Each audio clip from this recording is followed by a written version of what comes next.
Yeah. Wait, which Well, guy? You know what we Me? should do after all of us start recording? We should put our hands together Snap. in unison. Yes. Oh. All right. Okay. I'm going to do a fancy countdown. All right. Ready? 3, 2, 1. All right. I didn't like it. That's all right. Yeah, that worked out. You gotta move this fan. Getting a draft. Hang on a sec. Getting it. Yeah.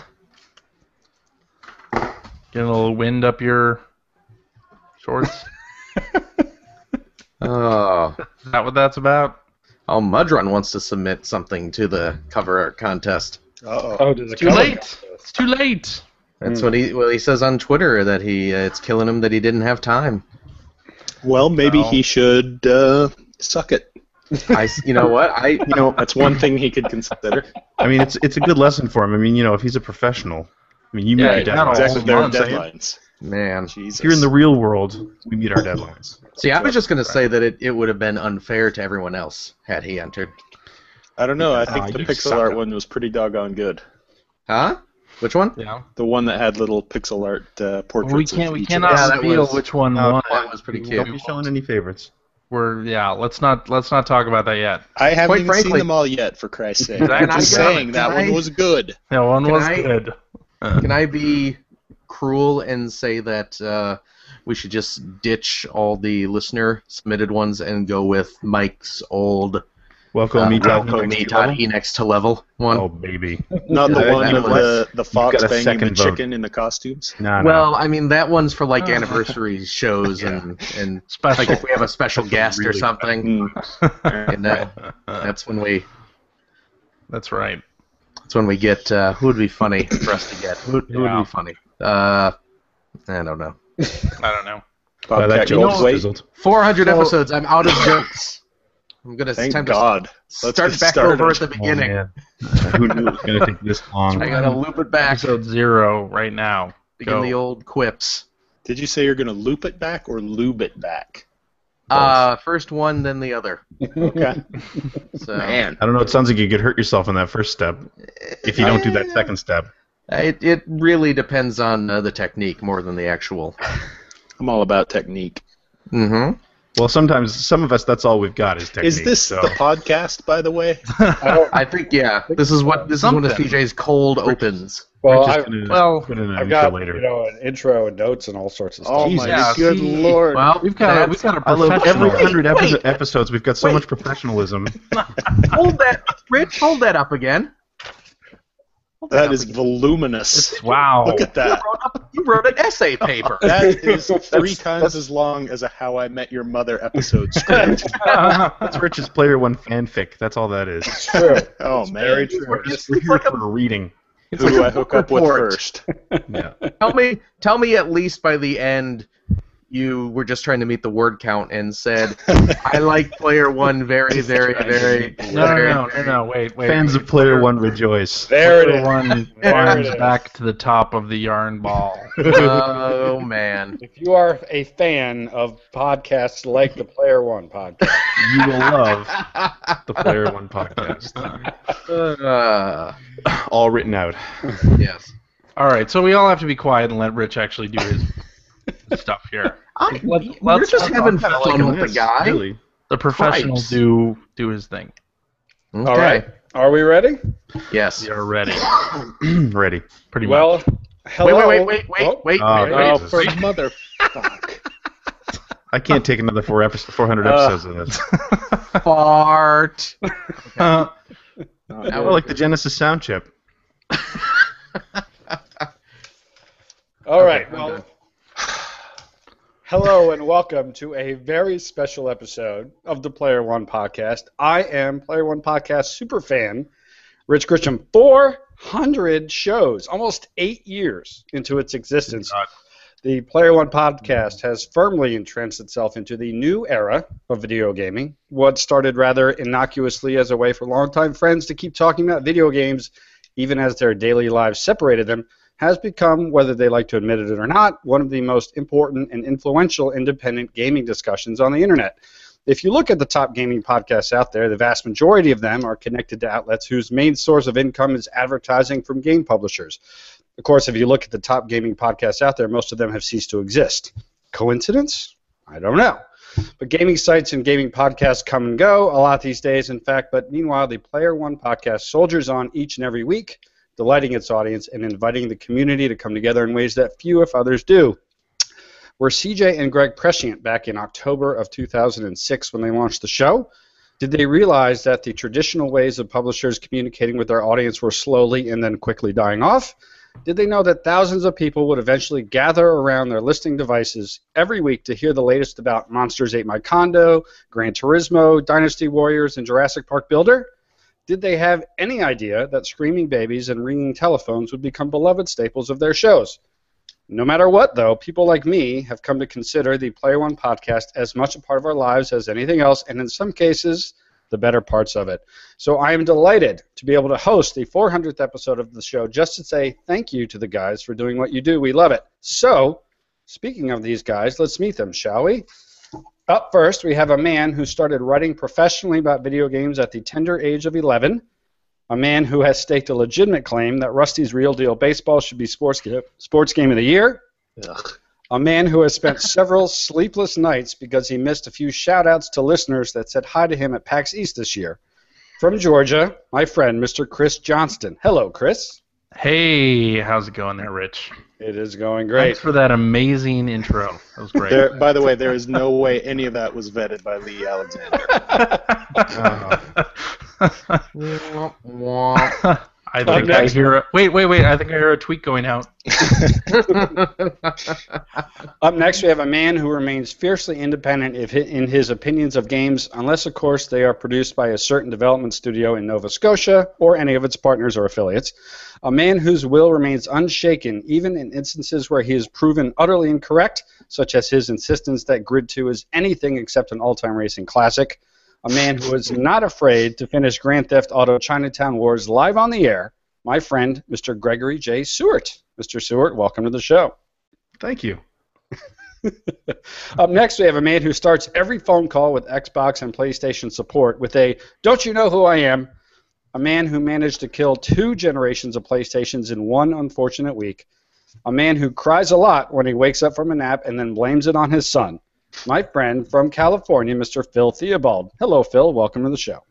I find that I end up crying a lot in most things relating to bed. So, I mean, you joke, but Amen, brother. That's, you know. And up next, Thank you, Rich. You're very welcome, sir. And up next, we have a man who only recently ended his ugly, protracted, and non-reported by anyone in the well-respected games journalism industry holdout from the show, and then was forced to return under the same contractual terms in which he was first hired. A man who has come close to perfecting, but not completely perfecting, the iPad-based Google Hangout audio and video participation process. And a man who must regularly question just what the heck he has gotten himself into. From the great state of Utah, my friend, Mr. Mike Phillips. Mike, welcome to the show. Thank you, Rich.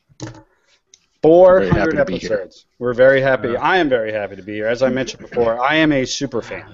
I've been listening to the Player One podcast for not all 400, but for somewhere in the 200 pluses. And tonight, if you remember the 300th episode of the show, we really looked back at the entire history. Tonight, we're not going to reprise that, but we are just going to have more of a discussion about the Player One podcast, past, present, and future. We're going to hear from a few listeners that all of the guys on the show know very well.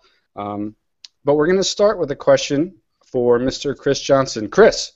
Yes. I have to believe that when you started the show on October 23rd, 2006, the concept of going 400 episodes would have been a little far-fetched, yet here you are. Along the way, you've adapted technology. Voicemails and emails have been replaced by Twitter. You now do the show live on YouTube as well as release the audio. You've stopped randomly inserting files of screaming women giving birth. It's unfortunate. Yeah, that's one of the downsides. Yeah. And that was an expensive sound effect. and you have adapted Kickstarter.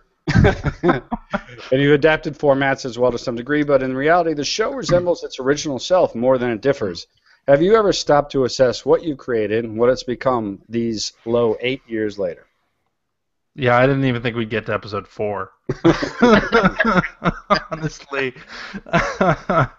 Yeah, but if anything, the technology that we've used over these years has allowed me to get lazier with editing and producing the show. I'm glad to at least cop to it.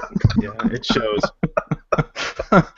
It used to take, around 4 or 5 hours to edit a show. Right. I used to edit out all of the awkward silences. All And the now quick offs. Edit out none of those awkward silences. Then we hired Phil, and silence became. By the way, that is memory. not a technology-based improvement there. Well, that's true. You just stopped doing it. Yeah. I stopped doing it. Okay, just so we're clear. Yeah. Yeah, and the video, if Google Hangouts wasn't so darn easy to use and in switching cameras and all that, we'd still be doing it via Skype, probably. Which would be fine because then we wouldn't have people telling us how goddamn ugly we are. That's right. Yeah. A lot of this stuff, though, only doing Twitter questions, that's definitely laziness. We let the voicemail line completely lapse. Right. Because I was getting a lot of telemarketing calls on it, actually. Were you really? Yeah. There was some debt. I don't know. They were trying to collect some old debt that wasn't related to us at all. So Like someone who used to have that robocalls. phone number owed money? Or someone who put in that phone number when they applied for a credit card at Home Depot Yeah. or something. Yeah. So pure laziness, really. So way to unsell the show, CJ. Yeah. After that beautiful intro by Rich. Yeah. Was there a time when you sort of realized that this thing had gotten a lot different and maybe not necessarily bigger, but just become something very different than you had expected when you first started doing it? That's still for you, Chris, by the way. I think probably when we actually made it to episode 100. It was like, well, maybe we could keep doing this thing a week after week. I kind of still can't believe that we've done it every single week and been able to schedule it across many time zones as we have. And maybe it was like the first time I was a guest on EGM Live, and people actually started listening because that show had more listeners than us at the time. Where's that show these days? Exactly. Yeah, That was an important milestone, and when we got our own gaff thread, that was also great. Actually, what it was when people started posting episodes were up on gaff before I could. Before I had the chance to. That was great. That was a good feeling that, hey, maybe people care about this show and what we're doing. So actually, it was just one more opportunity for CJ to be lazy and not have to do anything. Yes. Oh, someone else is going to post it. I'll just sit back and wait for someone else to do it. There's pornography on the internet now I could be looking at. That's who I need to waste my time at the NeoGAF. That's right. So, Mr. Seward, the show has seen its shares of highs and lows, controversies, births, passings, and basically everything that life has to offer. After all, in 8 years, those are the things that happen. How has the Player One podcast affected you? How you view the industry, how you do what you do as a game developer even, and just basically how you go about your life? I prepare myself for an argument every weekend with my wife. I'm glad you mentioned with my why wife. doesn't Daddy spend any time with us on Sundays? Mm-hmm. Why doesn't Daddy come to church? I'm just kidding. We don't go to church. But It's only 2 hours. Dodge the bullet there. For 2 hours. Yeah. I don't know. I mean, I don't know if it's changed. If it's changed the way I look at the industry, I think that happened based on sort of just getting older and I guess wiser in a way. But more jaded. That's what they say. Another thing too. Yeah. But hanging out with these three crazy Dumb bastards video games. definitely gives me different perspectives on things. Like I would not know the first thing about Dynasty Warriors were it not for Phil. But now I know everything about Dynasty Warriors. Well, see, now everyone knows about Dynasty Warriors because they slapped Zelda on it. True. It's very No clever. one cares about Chinese history or Japanese history or One Piece, but you throw a Zelda on there, and suddenly everyone's all like, "Oh, I love this game all the time. Looks pretty fun." I'll tell you one thing that doing the show does for me, though, is it helps me keep abreast of what is going on in the industry, because not that I don't pay attention, but I don't. Shut up, Phil. I used to. Damn it. Yeah, I was waiting. It was a 50-50 shot for Mike or Phil. I wasn't going to say anything. Keep a what? A boob. No, but seriously, like, you know, because Phil or CJ does all the legwork for coming up with some headlines through the week, and half the time my contribution to those conversations is what are we talking about? And as you've nodded off. Mike listens to absolutely everything, and when he gets enraged at the 5 or 6 different people he gets enraged at every week, then I get to learn what they did, what stupid thing they said in the previous week. So Enraged? I don't think enraged. Not enraged. Irritated. Annoyed? I'm going to go with bemused. Bemused? Yep. Okay. That's as far as I'll go. You know, Phil Theobald, one of the things that was so surprising to me when I first started listening to Player One years ago is that you would say things like, I don't really like shooters, or I'm not going to keep buying Grand Theft Auto anymore because I always buy into the hype and then I quit playing a few hours in. And I had really never heard anybody say anything like that on most gaming podcasts. Have you ever caught flack from listeners for opinions like that, or in fact, has it been the opposite? People agreeing with you and saying, my God, it's finally somebody says what I've been thinking. Yeah, you know, I haven't really gotten any flack about it. And I'm going to go out on a limb and say that the reason you probably don't hear statements like that on other podcasts is that most of the other podcasts are, run by a website or a magazine, and they don't have to pay for their new copy of Halo or their new copy of Grand Theft Auto. So, now that we are independent, I guess, I don't have $60 to go throw out on every game, and I think most people who listen to the show realize that we are just for dudes who are sort of on the fringes of the gaming whatever universe, whatever they want to call it these days, the blogosphere. The kids still say blogosphere. I think they call it Tumblr, but I don't even know. Okay, yeah, we don't. The .com bubble, I think, is. We're right on the edge of the tumble.com bubble. There you go. and as such, we are, buying games with our own money, and we're buying what we want to play, and we all have our little diverse tastes, and I think it works out well for us and for our listeners, most importantly.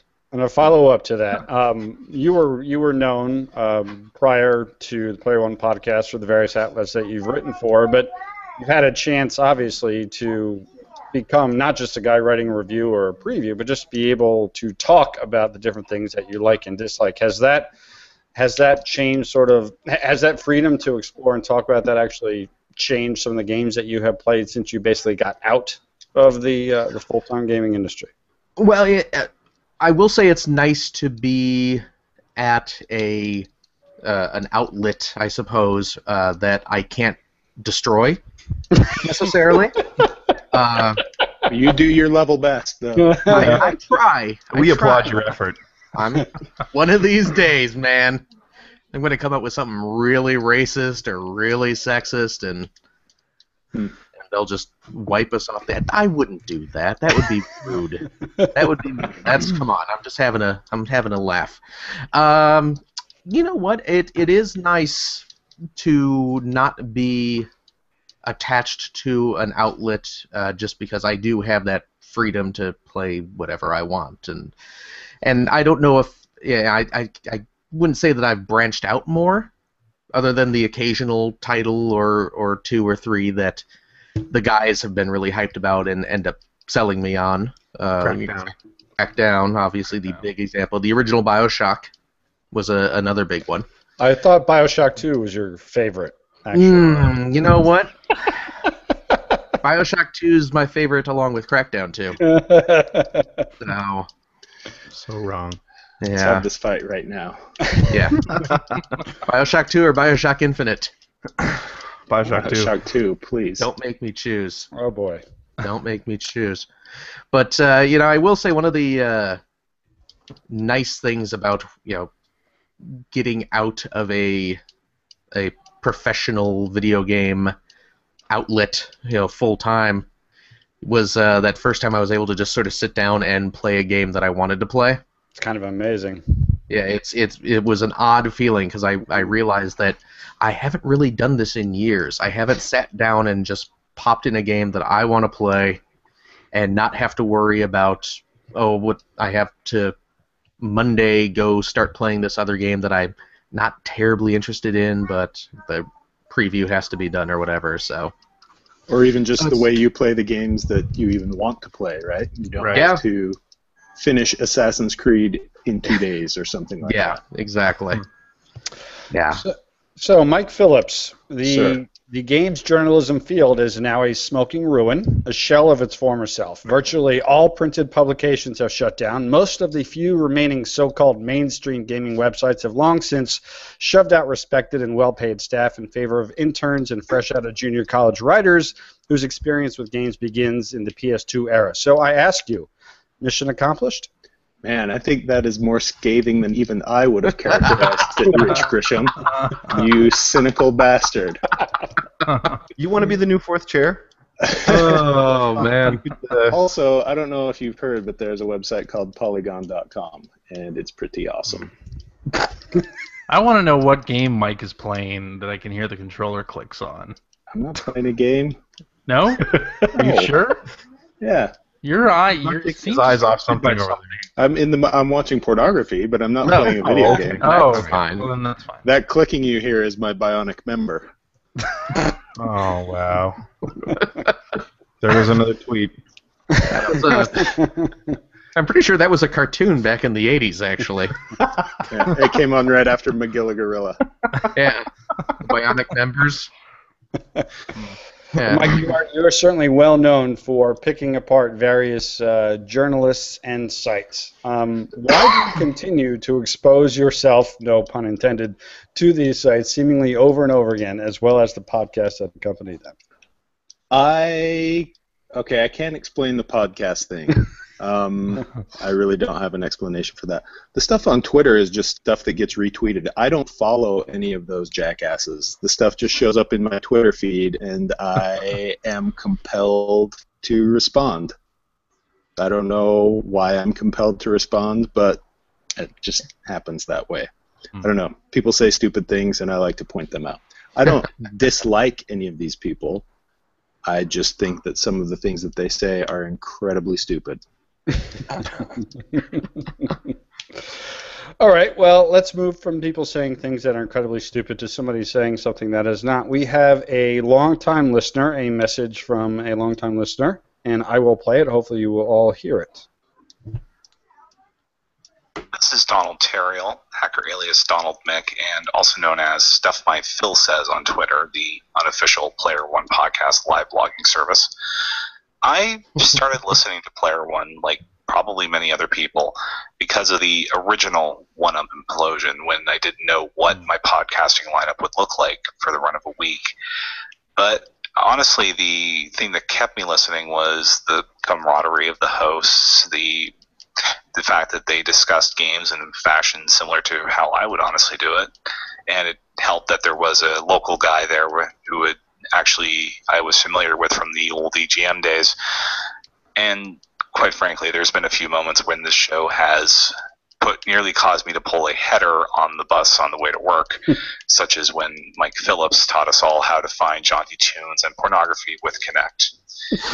And that's why I will keep listening even well beyond episode 500 if it gets that far. I don't know if we've got 500 shows in us. That's a foreboding ending. Oh, hold on a second. We can't have a play. Oh, we can't have here we Player go. One without a baby interruption. Oh, jeez. You get to tattoo the URL on that kid's forehead. Can you say happy 400? That Close is the enough. worst line Nope. reading I've ever heard. Got to work on the You're not gonna enunciation there. not happy That kid works 400? for scale. You just want to yell? Okay. Good night, little buddy. Do I get a hug and a kiss? Okay. All right. Okay. Night, Ben. Wow. Give me a kiss. Extended baby interruption. Okay. Welcome There you back go, to our Mommy. intermission. Another screaming start. Jesus Christ. Wow. He's angry too. He's had. Yikes. We were at the county fair earlier today, so he's a little hopped up. Somebody put some crack in his Ovaltine. You let him dive into the cotton candy vat, did you? He or- may have had his first. Yeah. You know the one-up He had his implosion. first, taste of cotton candy. The today. one-up implosion is what brought us Greg Ford. Yes. It's true. And- Oh yeah. Were it not for the one-up implosion, Greg Ford would not have been on this show. And of course, Mike Phillips then had him killed, which was unfortunate. But Yeah. Depends on who you ask. Greg Ford.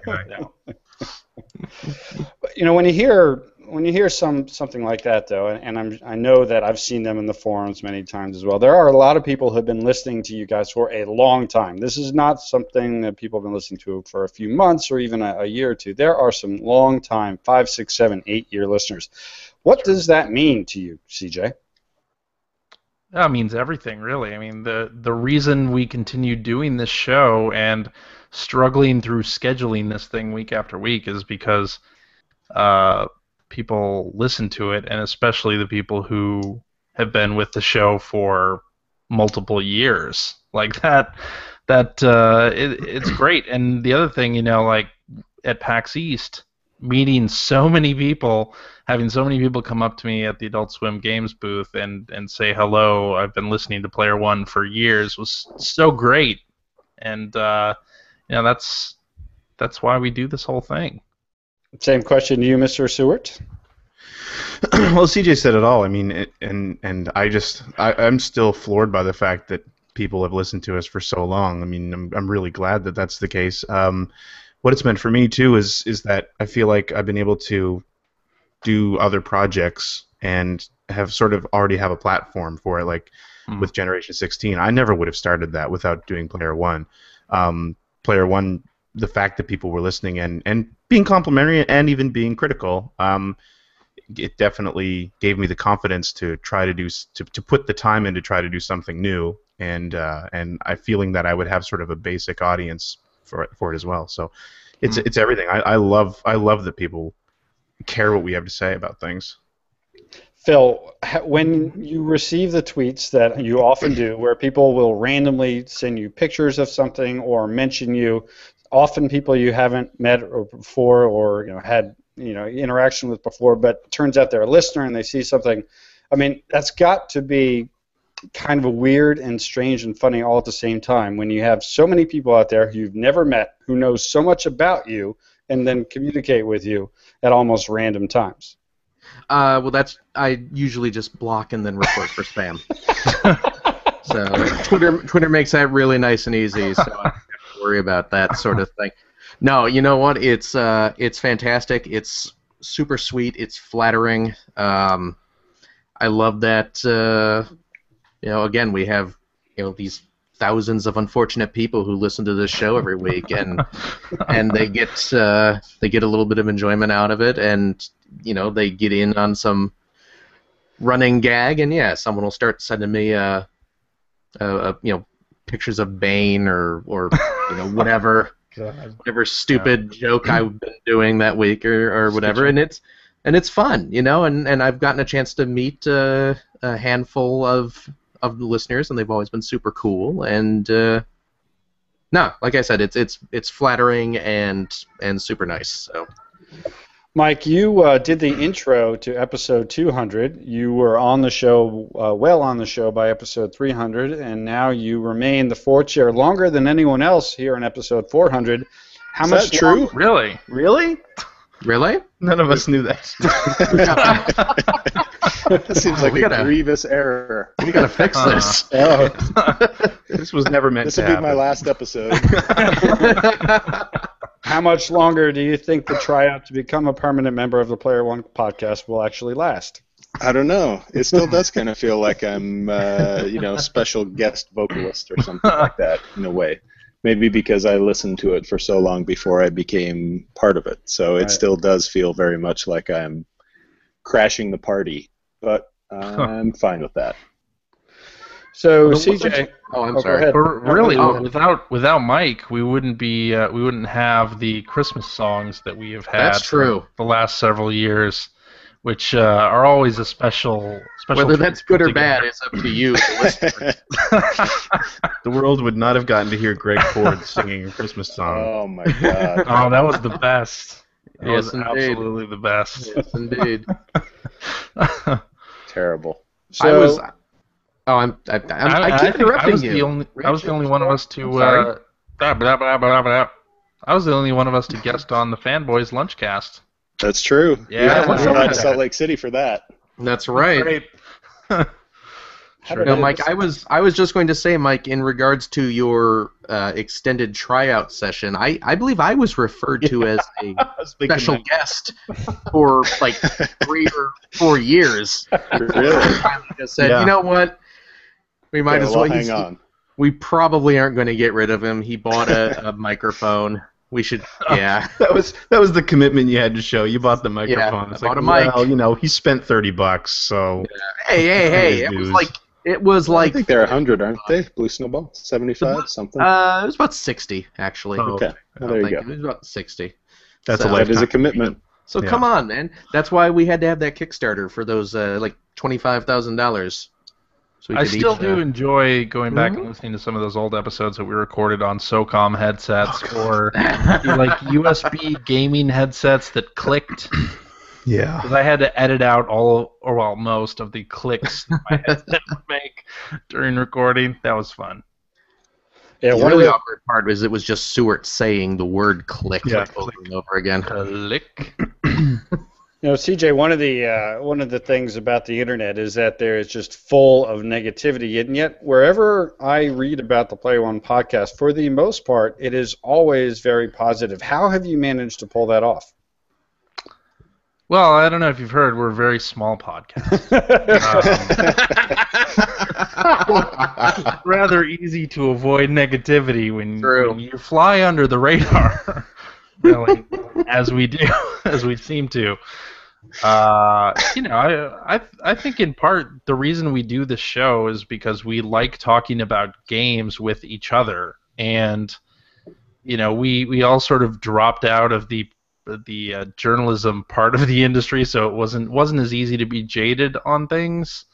So that to me that's how we've avoided that, at least from the show itself, and then hopefully our listeners want to listen to that. They want to listen to a sort of mostly kind of positive podcast about games.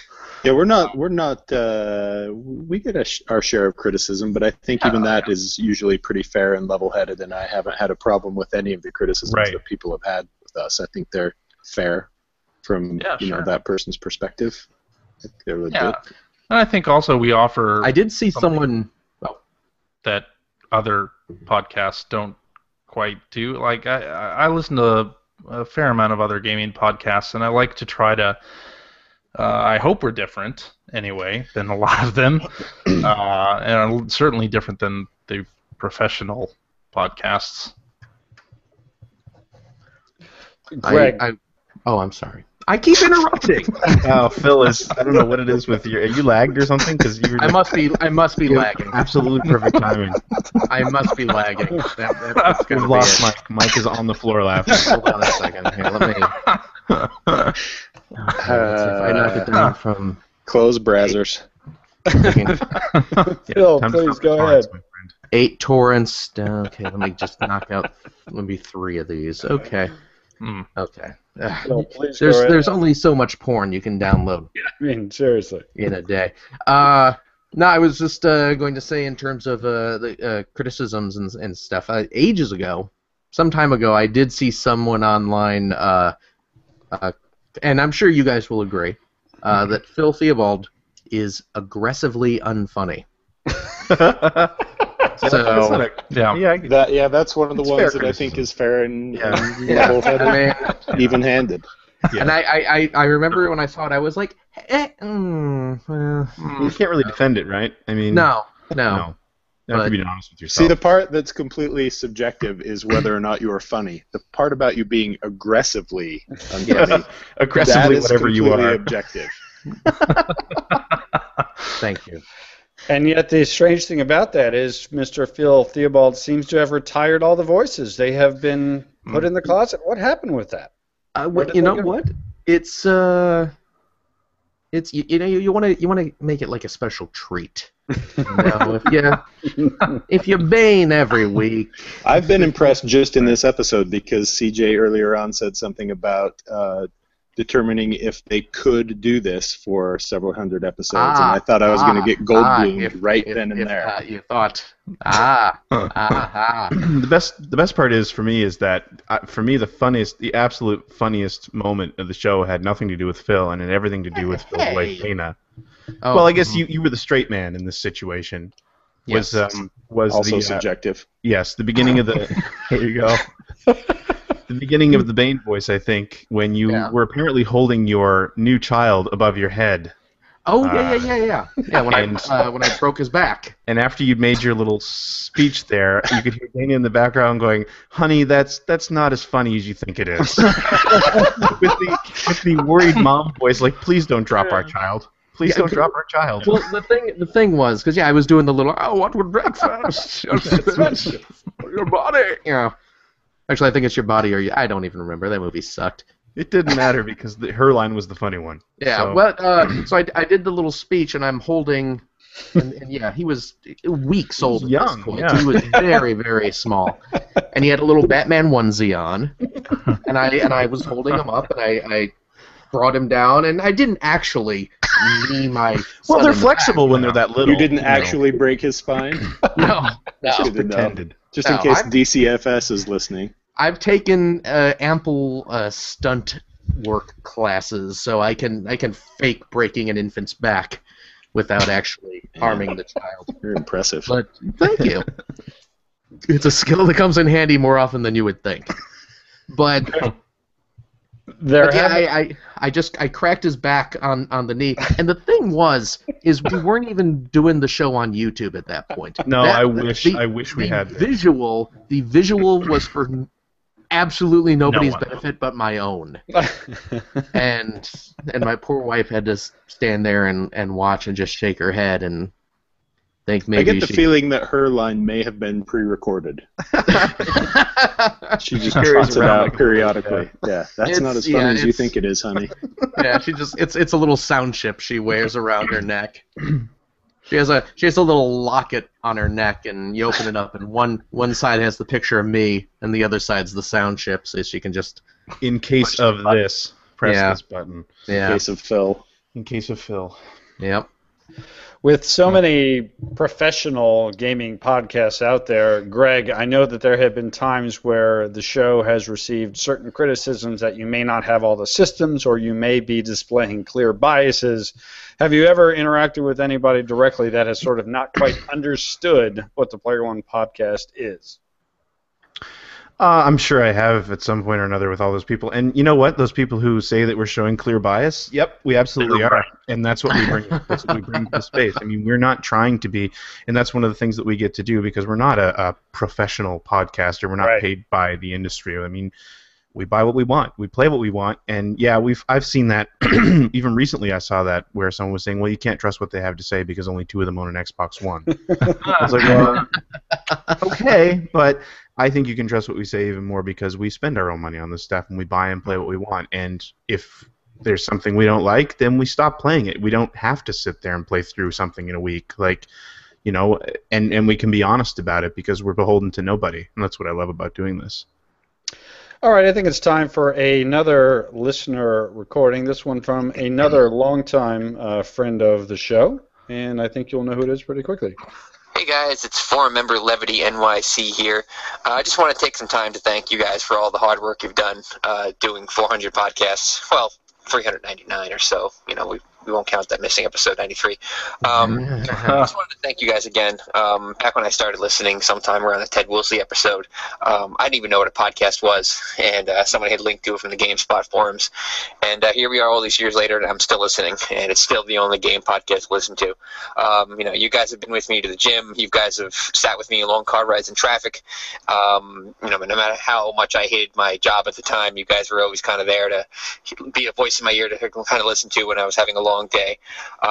Since you guys have actually started doing the podcast, I've gotten married, bought a house, had 2 kids, and no matter what, you guys are always there on Monday mornings for some good entertainment for at least an hour for free. So I really appreciate what you guys do.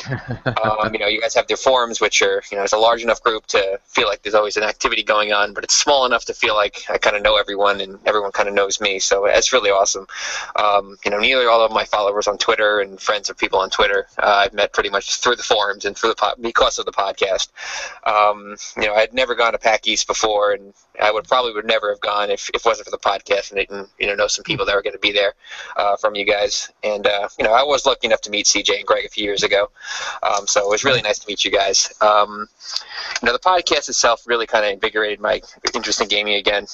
As I was getting older, I kind of felt that I'd sort of outgrown games, but then you guys are being much older, it kind of made it okay to say, hey, listen to these guys that are normal guys that aren't just nerds in the basement on the internet. They have families and friends. They do things and have jobs, but they seem to like gaming. So it really helped a lot of people kind of get through, whether or not they should still be playing games, and to see you guys, still going with your families and everything else you guys do, and are still interested, and really want to thank you for that. So congrats on 400 episodes, and hope you do at least another 400 more. All right, take care, guys. So Levity brings up a bunch of good points in there, and I want to hit on a couple of them. Number one is, again, we sort of talked about a little bit, 8 years. A lot happens in 8 years. You get married, you have children. All of you have children of varying ages.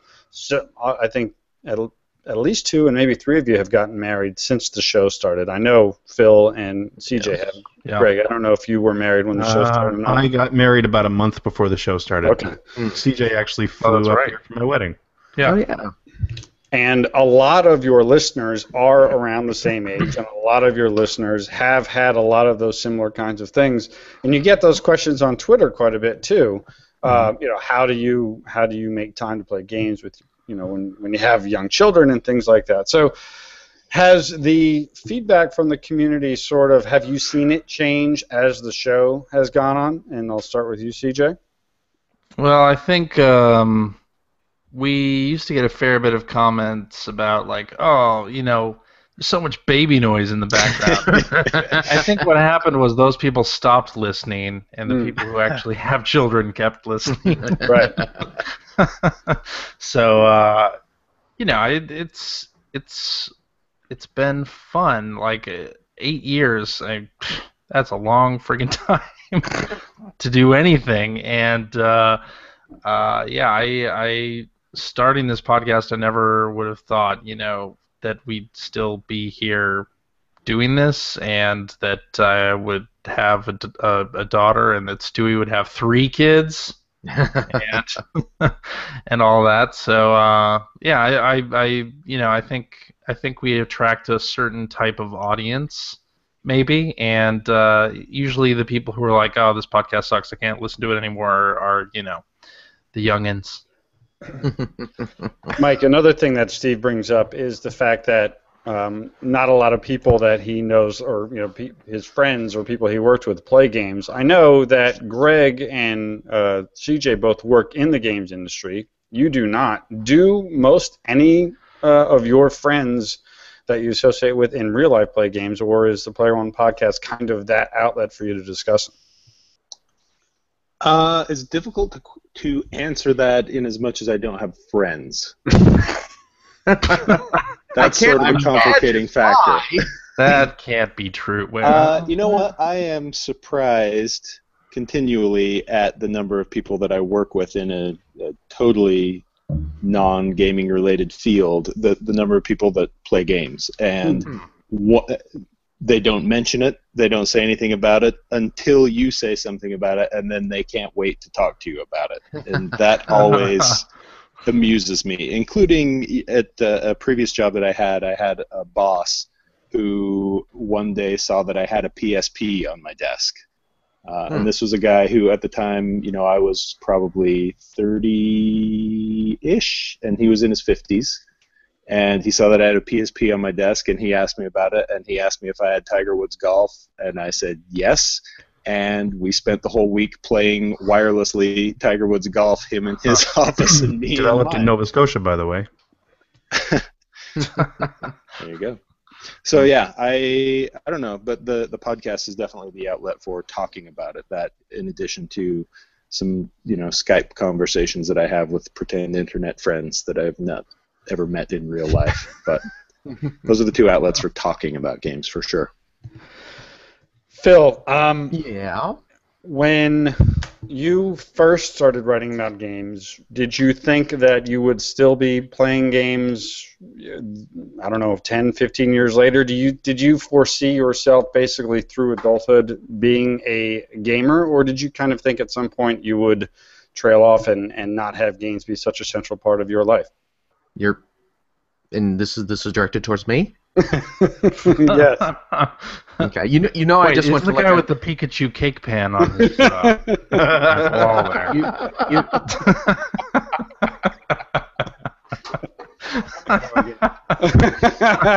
I mean, yeah, I have my Pikachu cake pan, and you do realize, like, I just went to a Transformers convention, right? Yes, I do. Okay. Have you ever baked a cake in that cake pan? Yes. Really? Yeah, no, Yeah. You know what? My son's first birthday cake was cooked in here. How'd it turn out? Oh, it turned out fantastic. Electric.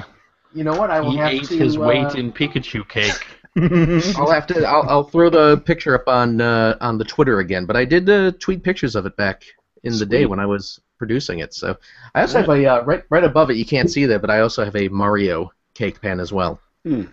So do you ever get feedback from people or anything like that about games being a kids thing? Do you ever sort of have those uneasy conversations with people about adults and games? You know what? I actually don't. And I think a lot of that stems from I have many friends. A lot of friends. I'm very Wait. Let me see the receipts on that. These from the Pokemon meetups you go to, or? Well, I figure if I street pass with someone, technically that what he really means is one of the more popular cosplay costumes now is Filthy Bald's friend. Yes. If I'm in a movie theater and there's a bunch of other people in the theater, it's like we share a bond. Mm-hmm. No, most of the few people that with whom I am friends are also people of the gaming persuasion. So there's not really that with and again I've pretty much just worked in the game industry for the most part. So there's really nothing there, and then my family. I mean, I was playing. I mean, if I talk to my family anymore, yeah. I was playing games since I was a kid. They knew that I was obsessed with them, and then I think once I ended up getting that first job writing about games, they kind of said, "Oh, I guess this is kind of a legitimate thing." So they, and the couple times when people have given me the like, "Oh, you do? You play video games?" And this usually occurred back when I was going through my teacher education program, because I ended up working around a bunch of teachers, a lot of whom are, women in their 50s, and if they find out that, damn you, right into the deepest pit of Hades, you jerk. Man. Let's bring back a classic, Phil. Yeah. They were, of course. They tend to just be sort of, I'm going to go with bemused. No, that's already been used. Oh, crap. You're going to have to find something else. Hold on. Pity? They feel pity for you? I'm not going to say pity. Shame. Disdain? Could we go with disdain? Yeah. They're just... They can't believe they let you work around children? Is that the... No. Actually, you know what? They end up thinking it's... they think it's a benefit. Because Okay. I understand what these kids do today. And then I show them all my Ben 10 fan fiction. Oh, God. And they're like, wow, you got... I get the same thing when they find like, out I I can drive an beat ice you. cream truck.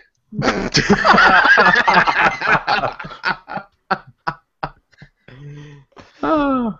Now, on the other side, you have Greg and CJ, who both make games for a living or are involved in the gaming industry. Greg, you are currently developing video games in the now one of the meccas of game development in Nova Scotia.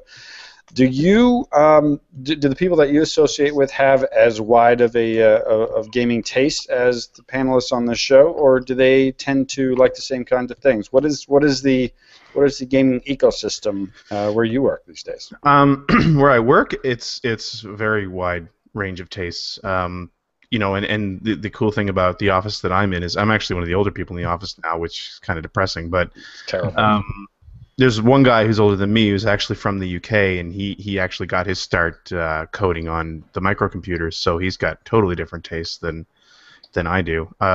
Who's probably my closest friend in that office, but then there's a bunch of people who are really into the first-person shooters on PC, and there's a bunch of people who play MOBAs all the time, and yeah, it's all over the map. It's pretty cool. But you know, a lot of them aren't really the people that I hang out with. They're all a lot of them in their early 20s. So it's funny because a lot of their, you know, the ones who do play consoles, their console experience starts at like late PlayStation or PlayStation 2, and it's like, yeah, my first console was a 2600, and that makes me feel old until I talk to Mike, and Mike talks about, you know, he was playing games before I was even born, but but I still, you know, I get the same type of thing that I think Phil said. I stopped listening like halfway through Phil's answer, but It's called a filibuster. yeah, that's good. That's really Hey. good. Yeah. I like Yeah. that. We need to do a shirt that says that on it. My family definitely. Let me ask you something really quick about Nova Scotia, Greg. Okay. This is important. Does anyone ever refer to it as the Scotia? And if not, No. can we get that started? I got nothing. No? A skosh of the The skosh. Scotia. I want to call it the Scotia. Scotia? Yeah. You work in the Scotia. That's what we're doing. Is there more to your answer, by the way? What I was going to say was that I definitely get that whole games are for kids thing from a lot of members of my family, actually. But you know what? The upside to that is, now that I've got kids, I love being able to share gaming with them. Totally. I love being totally into it like they are, and being just as excited about playing Mario Kart as my kids are. Like, and it's great to share the excitement as well as the experience. Yeah, I want to talk about that because I think it's something that has become very apparent, especially over the last couple of years. But before we do that, Chris, same question to you. You work with, you make and produce video games. So the people that you work with, as into games as you are, do you find yourself sort of being one of the go-to people when people have questions about it, or are a lot of the folks that you work with also, really into games on various systems and consoles? Oh yeah, all the people I work with are totally into games, more or less. So that hasn't been an issue. We talk about games all the time. I bring Mario Kart into the office. We play games constantly. It's great. But because I work with a lot of outside developers, Adult Swim Games publishes those games, and it's always great to be able to talk with developers as a fan about specific types of games or things that you saw in other games, be able to give examples of something that this or that classic game did that you think they could put in their game. So that has definitely come in very handy, and a few of the people that I work with have listened to this podcast too. So that you're has still turned employed. out both good and bad, I guess. I found out one of the guys that I worked with, one of the guys who wrote the amateur surgeon games, he wrote the dialogue for all of them, apparently had applied to be a writer at Edge, and one of the stories that he wanted to do was an interview with Ted Woolsey, and that was like the week that we released our episode that was with Ted Woolsey, and he ended up going a different way. So it was kind of interesting to get that story. It was funny, that connection. One of the things that has been fascinating for me to watch as my son, who will turn 7 next week, has grown, has been I've exposed him to a few video games and how much I have come to appreciate things I did not before. The number one example is Nintendo. As a simple example, I bought my son a 2DS for Christmas last year, and I already had a 3DS, and we were playing Mario Golf, and he was playing it on my 3DS. And because his 2DS is me, and my 3DS had, his me had come on, when he's playing Mario Golf, he sees himself cheering in the gallery. Little cool things like that have just been really fun to watch. And there's a whole there's a host of different things, different examples, but things that I never would have done or experienced had I not introduced my son to gaming. I want to talk to each of you about this, but I want to start with you, Mike, because your daughters are a little older and they are into their games. Did you introduce them to games? Did they find them themselves? Did you encourage that? What was it like when your kids first started being of the age when you wanted to sort of maybe curate their video game experience? I was always playing games, so they always saw me playing games. And, you do the classic parent trick of giving them the controller that is not plugged in, so that they'll sit next to you and simulate playing the game as you're playing along. But in terms of, it's interesting, the notion of curating their game experience. I never really did that because I know that, I would bristle at the notion of my parents trying to get me to listen to their music or to watch their movies or to play their games. And so I never really tried to, if you're going to play games, you're going to start with the classics, goddammit, and these are the games that you're going to play. So my girls always played, whatever interested them. They on the PlayStation 1, they played, Zaboomafoo and Disney Kitchen and all of these other kind of little, games geared to kids. What was that first game? Zaboomafoo, you don't remember that TV show? Zaboomafoo? Yeah. The little leaping lemur? Come on. No, I don't. Yeah. It was a television show with a lemur that was about animals. Okay. But there was a video game. Okay. And I'm sure I've told this story 100 times before. We generally played those PS1 games on my PS2. And I happened to be playing GTA 3 at the time, and I would always eject the disc and put their Disney Kitchen disc in at night when I was done playing GTA, so that if they fired up the PS2 during the day, their game would be in there. And one night I forgot and left GTA 3 in the PS2, and I came home from work, and my wife informed me that I watched your daughter beat up a prostitute today.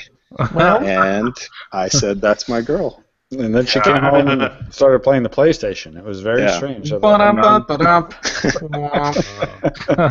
they've just always been around games and always enjoyed games. So I haven't really had to curate anything for them. They've always had their own sort of tendencies and preferences. Do you think they would have been playing games as much or had discovered games had you not had games around the house? Would they found it on their own, do you think?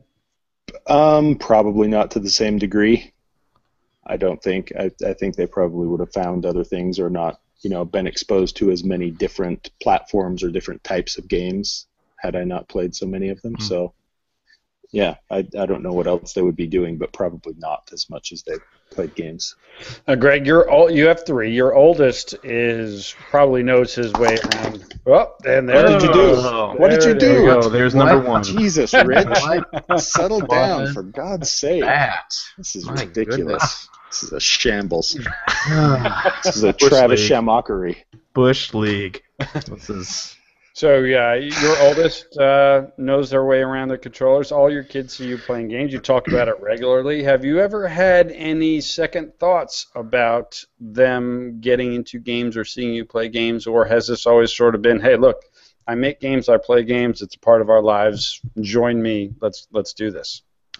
I've never really had any second thoughts about it, and I've definitely never pushed it either. I mean, I do play game. There's a lot of games around, and it wasn't up until recently that I really played any games around them, because it was more of a like daytime. I didn't want to be sitting there playing a game while in the middle of the day when I should be spending time with my kids. No offense, Mike, but like.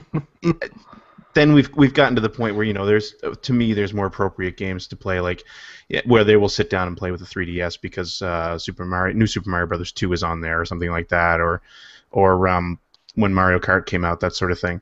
But I've never pushed it. And my oldest, she's just a little bit older than your son, actually. She just turned 7 recently. She likes games. It's not a big deal to her. She actually feels like she gets a lot more sitting and watching. Whereas my son, who just turned 5 this year, he needs to have the controller in his hands. He needs to play. And the one thing that we've kind of discovered, which is weird, coming from like the gaming media side, there's always this thing about like if you ever had to cover any kids games, you kind of crapped all over it because it was a kids game. You just called it crap because it was a kids game, right?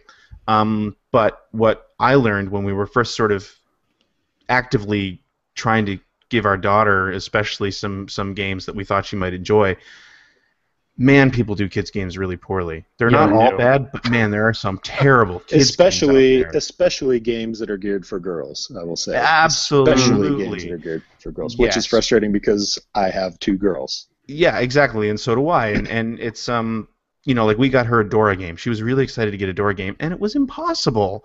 It was like I'm playing it, somebody who has like 30 some odd years experience playing video games, and I'm finding it frustrating. Whereas she's picking up the controller for the first time and she just can't figure it out. But one of the things that it's made me really appreciate is sort of a more open-ended and forgiving gameplay, but not babied. Again, my son, who's 5 years old, he can pick up Mario, and he taught himself to play it. Really? 3D Land, he taught himself to play it because he just got to run around and experiment and do things, and it's fascinating to watch. It really is. It's also interesting, though, when you see, you'll find a really good game in a very unlikely place. For example, at a certain point in their lives, my daughters were both very big Hannah Montana fans and wanted the Hannah Montana game I think it was for the DS. It may have been it was for the DS. And I begrudgingly bought it for them and watched them play it for a while and thought, this is actually a semi-competent RPG with some interesting little mini-games in it. And I ended up playing it for a little while just because I thought, nobody knows that this game is actually good. And it was kind of the same thing with that Style Savvy game. Like, you look at the box art and you look at the way they position it and pitch it, and it seems like it's going to be a pandering pile of garbage.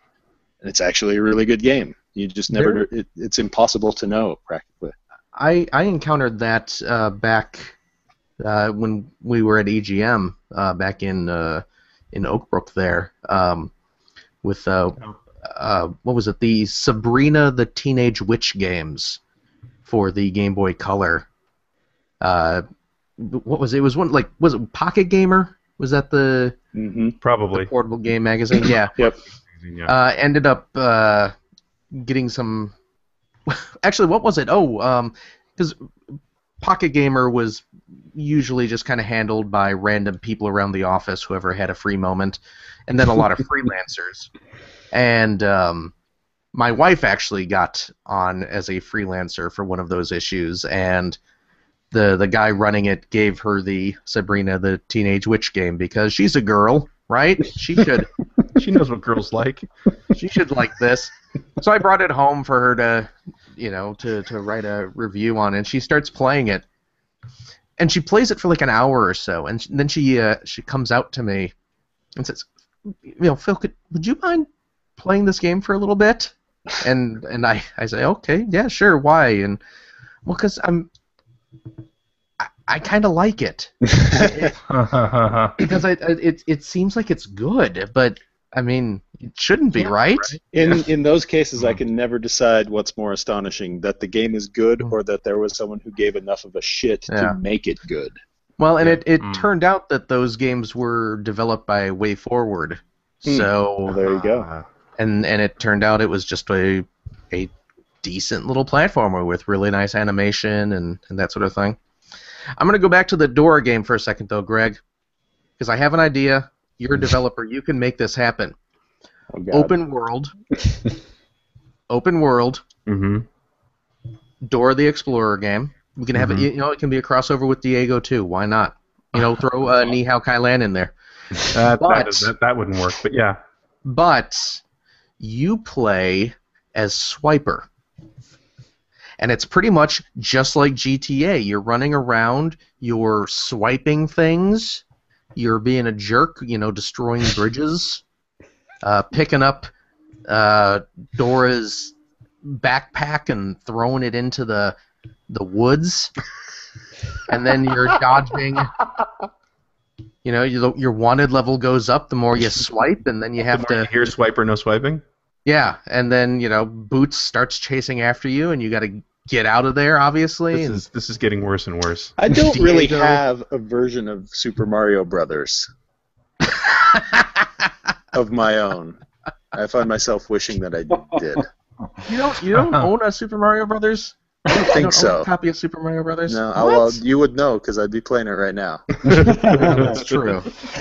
CJ, your daughter is already knows her way around an iPad and can, unless they can change the logo for Netflix, can discover shows. Sometimes to your, sometimes to her unfortunate, it's such as what was it, the Barney Christmas episode. That's right. But has there been a time? Has she shown a predilection towards playing games, and have you sort of, if you've noticed that, tried to shepherd her towards one type of game or another, especially hearing some of the nightmares for girls in the game offerings that are out there? Yeah, you know, she plays a lot on the iPad because she's not really interested in games on the TV at the moment. So what I usually do is I go through the kids' games on the iTunes App Store, and we'll take a look at the interfaces and such and download what I think looks good. Usually paid apps, because the free apps usually have ads in them that she will click on. Yes, she you will open up click your on. iPad and there's like 500 pages that have been opened. That's right. So, you know, it's also sort of given me a better understanding of iPad touch interfaces and what happens to work and what doesn't when she can navigate, you know, a game herself. And I've definitely tried to find games that not just for girls, but stuff that she might be interested in based on the other things that she's played. She's a big fan of Monsters, Inc., so anything with monsters is an automatic download. But it sort of made me a fan of certain studios that do stuff on iPad in a certain way and with good design, good touch design that she isn't going to feel frustrated by. So it's made me a lot more aware of that stuff for sure. But I haven't tried to push her. I will download apps for her. And sometimes it's a hit and sometimes it's a miss. And I'll watch to see, you know, where she stumbles, and it's pretty interesting. Now, Phil, Finn is still a very young boy, but you have mentioned several times how you play games in front of him. He seems to like certain games or certain characters more than others. Do you think he will gravitate towards games? Do you have any concerns towards perhaps exposing them to him, or do you think that's just again, same with Greg? Hey, look, that's what we do. This is part of our life, and let's have some fun. Well, the thing is, like when Last of Us came out, I felt really uncomfortable playing it around him, so I didn't. You know, but I think now when the remastered Last of Us comes out. I think.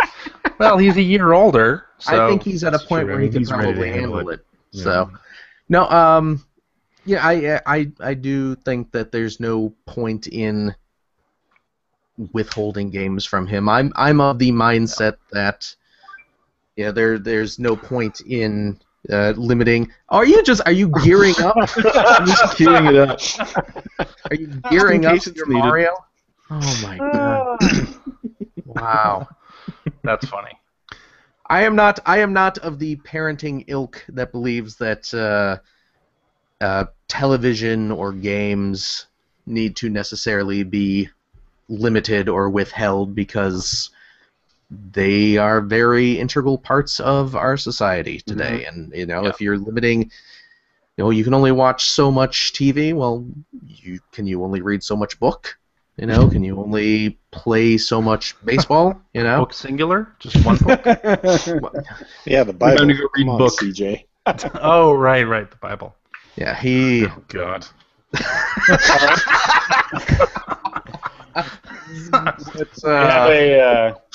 We have another listener. Another listener who has something to say. I'm going to have to move my microphone here, so bear with me for a second. But this is another longtime listener and good friend of the show. Hello, Greg, CJ, Phil, and Mike. This is Adam, or Net Attack from Twitter and the forums and Manitoba, Canada. I stumbled upon Player One in the summer of 2009 when I finally started listening to podcasts. Despite not starting at the best of time because it was one of the most depressing episodes ever, this would be episode 145, Remembering Andy Barron. Not that it was bad, just that it was so sad. I began listening to all the old episodes and I just couldn't get enough. It's great to be able to hear your stories and experiences, and I feel as though I'm sitting across from you most of the time. As the podcast has continued, I found myself being influenced by my choice of the games that I play. The way you hosts embrace the community is what keeps me coming back episode after episode. Thank you for that. Congratulations on 400 episodes. Night Attack 09, long-time listener. Yes, indeed. I hope nobody's starting to listen to the podcast with this episode because that's going to be confusing. But the Andy Barron episode is one of my favorite episodes that we've done, really, because it felt like something that nobody else would do. And also, I was so pleased that we got so many people who used to work with Andy to contribute to that show. And Mike Vallis's ending anecdote on that show just absolutely amazing. And that's one of the shows that I'll certainly go back and listen to, maybe once a year, just to remember that guy. Yeah, that was not that long, probably a few months maybe after I had started listening to the show. That I heard that, and I had never heard of Andy Barron. But once that show was over, I felt like I knew him, and what you guys did for him was, like I said, I've never heard anybody do anything like that for anybody before or since. One of the other things that was interesting when I first started to listen to the show, moving from something serious to not something that is not, is you would talk about demos all the time, all the time. Is it just that there are no more demos anymore? Is that kind of what's happening? Yeah. Well, you remember on the 360, right? There was a mandate that you had to have a trial of every single thing you released on Xbox Live Arcade, and that's gone now. So. Right. So you have spanned 3 generations. We're now well into the next generation. Which of the 3, since you started the show, has been the most impactful to you, both personally and even professionally? I'll start with you, CJ. Which generation? Mm-hmm. Man, that's a difficult one because when we started, that was sort of the generation that I was still involved with the press. Mm-hmm. And then afterwards, it's probably the 360 generation I find the most influential. When I stopped working at EGM, I sort of stopped playing games for about a 10-month period, and just kind of took a break completely. And the 360 is what brought me back into the fold to an extent, and so I'd say that one. Plus, I mean, you have a company like Microsoft have that red ring problem, and people still support that system. Like, yeah, I'd say that probably was the most important one for me. Phil, do you enjoy playing games more or less, or the same now than you did when you made your first appearance on the show as a special guest for many months? You know what? I would say probably more, because I'm not really doing it as much professionally, which, like we discussed before, gives me more chance to play games that I want to play, and lets me play games at my own pace, which is very important, as Mike pointed out earlier. So, and I have more portable systems now thanks to the 3DS and the Vita. So, more opportunity to play games just about anywhere. So one thing that was busted out, brought back from the past just a few episodes ago, was the idea of a special guest when you interviewed a fellow who had written a book, about the Nintendo Sega Wars. Greg Seward, looking back, what are some of your favorite episodes that featured special guests that were not necessarily named Phil Theobald? That is. Yeah. Oh well, that takes out a big chunk. I bet mine and Greg's are the same. Yeah, and Phil knows what I'm going to say. It's Al Lowe, right. Which was one of the earliest episodes we had. It was one of the earliest episodes Phil was on, I think. Yeah. But yeah, Al Lowe, who was the creator of Leisure Suit Larry, who I'm not a big PC gamer, but the PC games that I did play back in the day were Sierra games, and they had boobs. But no, they were Sierra games, and Leisure Suit Larry was one of them. Like, Sierra had this great series of games like King's Quest, Police Quest, Leisure Suit Larry, etc., etc. Space Quest was amazing. But anyway, yeah, and I had been a Leisure Suit Larry fan for a long time, and I had actually met Al once at a trade show. The first E3 I went to, I got to meet him very briefly, and it was kind of sad because he was hawking like some kind of gambling game that's what Sierra had done with the Leisure Suit Larry license, and it was right around the time that Sierra they were on the decline, basically. So the fact that we just reached out of the blue, and he said yes. And he bought it, right? He agreed to it. He bought into it, yeah. And I mean, we were nothing when we did that, and then he sat there and he talked to us for over an hour. Yeah. About just about anything we wanted to ask him. He would sit and talk, and he was funny, and he was great to talk to, and I can still go back and listen to that episode, and it just makes me smile. I mean, Phil and I had so much fun because we were both sort of in this sort of hero worship mode. Oh yeah, for sure. But he was so down to earth and so friendly with us. It was great. Yeah. Just super charming, super open to just chat, and I mean, we only intended to talk to him for maybe like half hour, 45 minutes or so, right? Yeah. And it wasn't like we were kept bugging him to stay on. He just wanted to keep talking, just wanted to keep sharing his stories, and actually said some fairly profound things about the game industry and how it differs today from back when he was making all those PC games. And it's a fun interview. Yeah. What episode number is that? Because I've listened to it, but it's been a long time. Oh, man. I think that was in the single digits. Yeah, it's before episode 10. If not, it's right around there. Yeah, it might be right around there. I think Ted Woolsey is episode 16 or something like that. Okay, well then they were very close together. So they were close together. Yeah. Yeah, the Ted Woolsey interview for me was just a lot of fun to do because 26. I felt like. Oh wow. 26. Oh wow! All right. Still a long time ago. Yeah.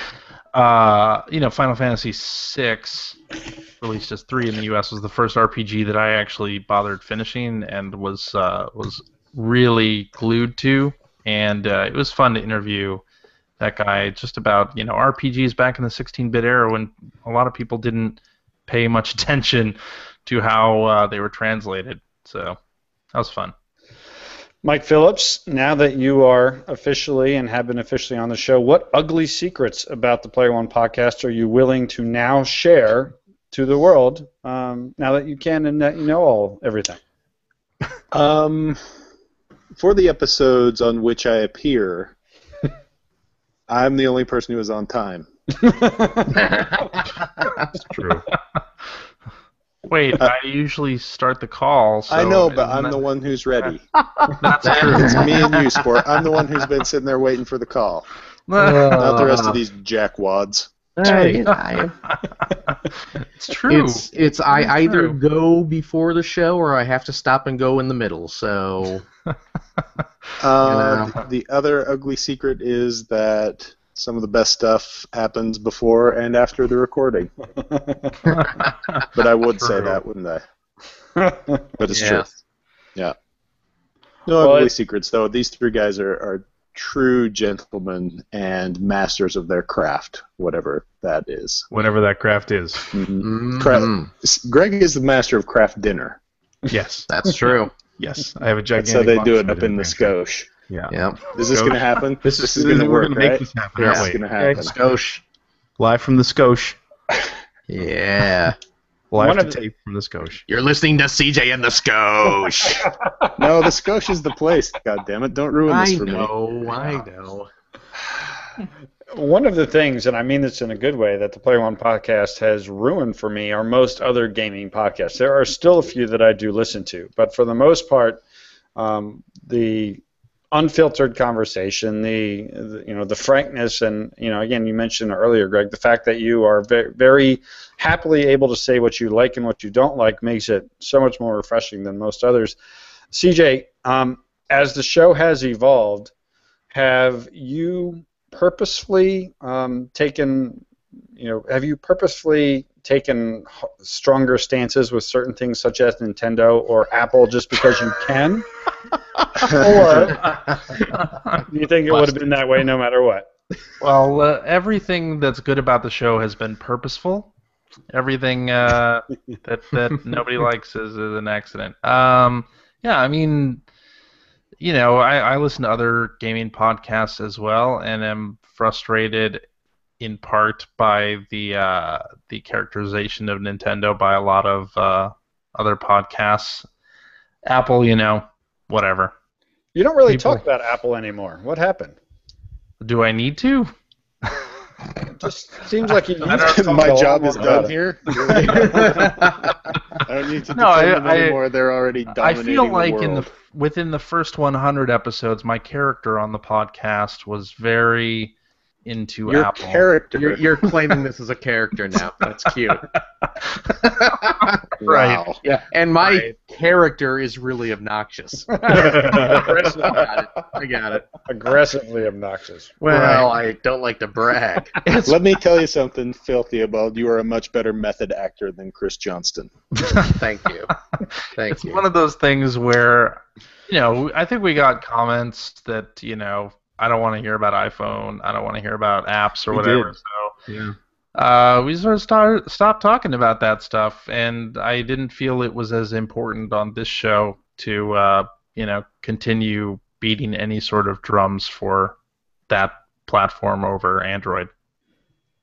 It is interesting, though, how there are many Nintendo games that I never would have tried had I not heard you talk about them. I mean, it does seem, and again, I don't mean this negatively, it does seem like you feel a bit like it's almost your responsibility to speak positively about Nintendo, not because of any reason other than you like it, but because there is so much negativity in the mainstream gaming press.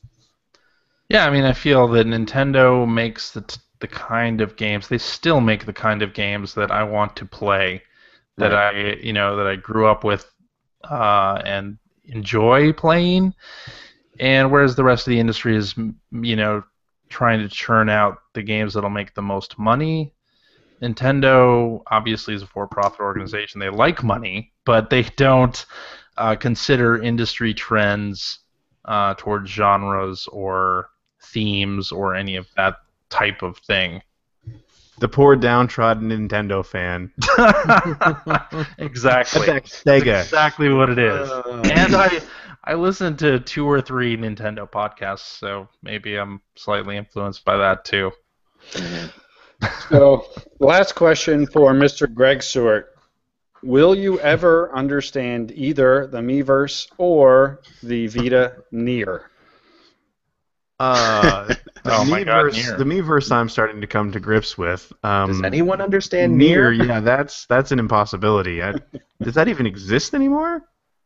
I believe it does. Don't know. Think so. I never understood what that was. No, that was terrible. People Like, near you are at playing all. the same game that you're playing. Yeah, look on this map. This guy's playing something you played. My map never had anybody on it. It was bizarre. Huh. Phil Theobald, Yeah, I was. admit Yes. it. What? You actually instruct your mom to call you when you're recording the show, isn't that correct? No, she has the schedule of when we're gonna record because she's on the email strings because she really likes to give some show notes and stuff beforehand. But she forgets. She forgets. You know. And last question for you, Mike Phillips. Will you get a stand for your phone? I'm on the iPad right now, and it has a stand of sorts. But I'm hoping at some point Google Hangout starts to work on my computer again. I may, That would be nice.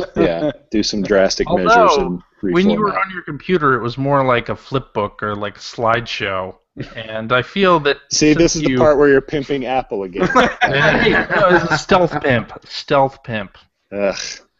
And when Man, you were that's on the character in my your next game. Android phone, your audio quality wasn't so good. Wow. Uh, I will say is Mr. Phillips is coming through in shiny, crisp, high definition right now. That's right. I can see my reflection in his forehead. ooh.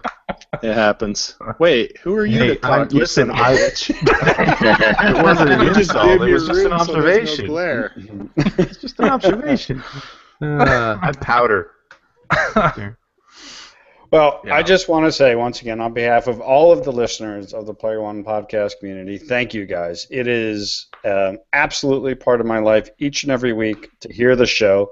Sometimes I don't even, if I can watch the show when I do it live, I purposely wait until I can listen to it in the car on Monday, just because it seems like it's the way that it's supposed to be listened to. I know that's kind of weird, but it has been so long that the Player One podcast has been a part of my life. It's been amazing that over time I went from being a listener to somebody who's able to occasionally participate. It's awesome that I can call each of you guys my friends. I've actually had the opportunity to hang out with you, CJ, and you, Greg, a couple times at PAX East and have some fun. I know that I am not alone when, again, I say that I feel like there's something different about the Player One podcast than any other show because of the consistency with which you deliver it, because of the fact that you don't really care what anybody else has to say. You just like to talk about the things you like to talk about. It's refreshing, it's fun, and frankly, it's a lot more interesting than most of the other shows out there. And I can also say that the influence of the Player One podcast has been directly on the shows that I have helped put together. The Press for podcast would not exist if it weren't for Player One. I've blatantly stolen a lot of the things that you do, from the introductions to the outros. So thank you for that, CJ. Much appreciated. No problem.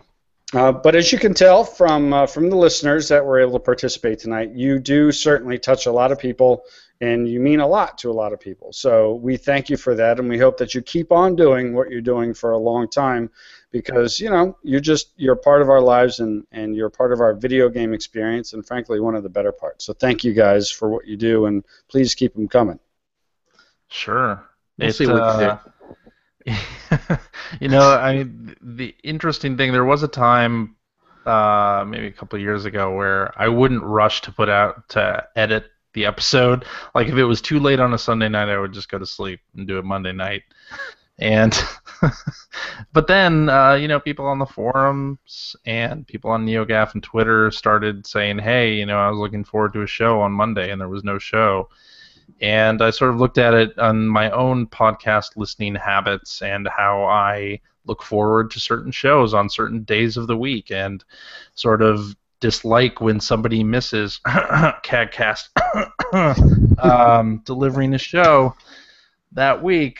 And So I've sort of made it a point to try and edit, in quotes, the episodes as quickly as possible on a Sunday, and get them up for people's Monday commutes.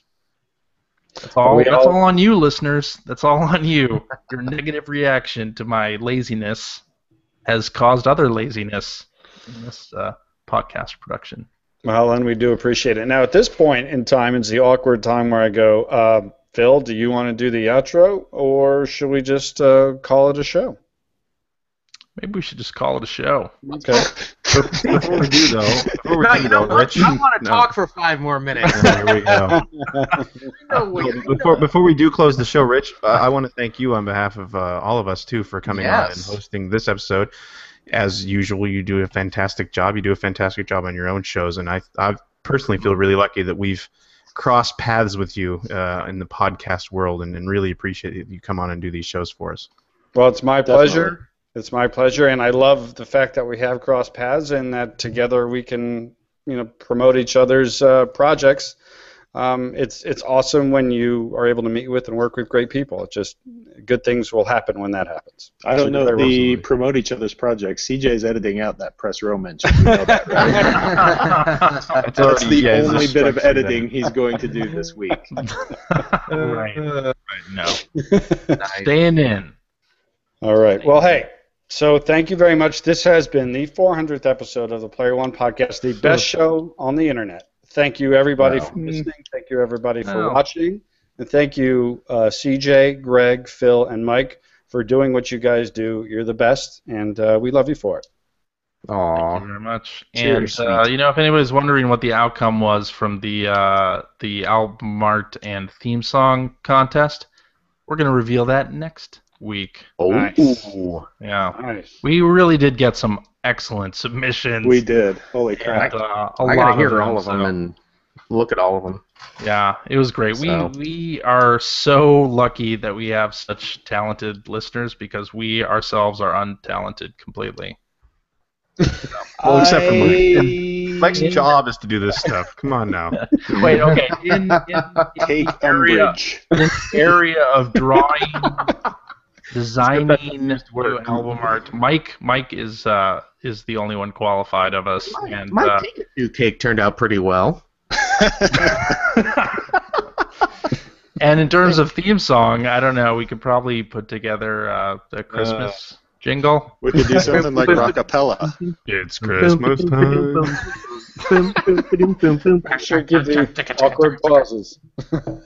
Yeah. Yes. So look forward to that next week. We will. Christmas time at all right, when Phil starts singing, that means the show's over. Yeah. You know what the music means?